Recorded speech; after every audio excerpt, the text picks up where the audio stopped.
On arrival visa എടുക്കാനായി ഞാൻ നേരത്തെ പറഞ്ഞ ഡോക്യുമെന്റ്സും ക്യാഷുമായി തായ്ലൻഡ് എയർപോർട്ടിലുള്ള ഓൺ അറൈവൽ വിസ കൗണ്ടറിൽ ചെന്നാൽ അവരൊരു ആപ്ലിക്കേഷൻ ഫോം തരും. അത് ഫില്ല് ചെയ്യുക. അതിലൊട്ടിക്കാനാണ് ഫോട്ടോ.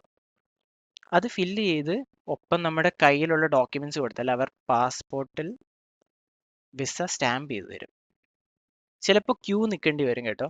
എന്നാൽ ക്യൂ എങ്ങനെ ഒഴിവാക്കാൻ പറ്റും? അതിന് ഈ വിസ അപ്ലൈ ചെയ്യാം. തായ് ഇ വിസ .go.th എന്ന വെബ്സൈറ്റിൽ പോയാൽ അവിടെ നിന്ന് വിസ ഓൺലൈൻ ആയിട്ട് അപ്ലൈ ചെയ്യാൻ പറ്റും. ഈ വിസ അപ്ലൈ ചെയ്യാൻ നേരത്തെ പറഞ്ഞ എല്ലാ ഡോക്യുമെന്റ്സും വേണ്ടി വരും. സ്റ്റേ ഡീറ്റെയിൽസ്, ഫ്ലൈറ്റ് ഡീറ്റെയിൽസ്, പിന്നെ ഫോട്ടോൻ്റെ സോഫ്റ്റ് കോപ്പി കരുതിക്കോളൂ, പിന്നെ പാസ്പോർട്ട്, കൂടാതെ ഈ 3000-3500 രൂപ പേയ്മെന്റ് ചെയ്യണം.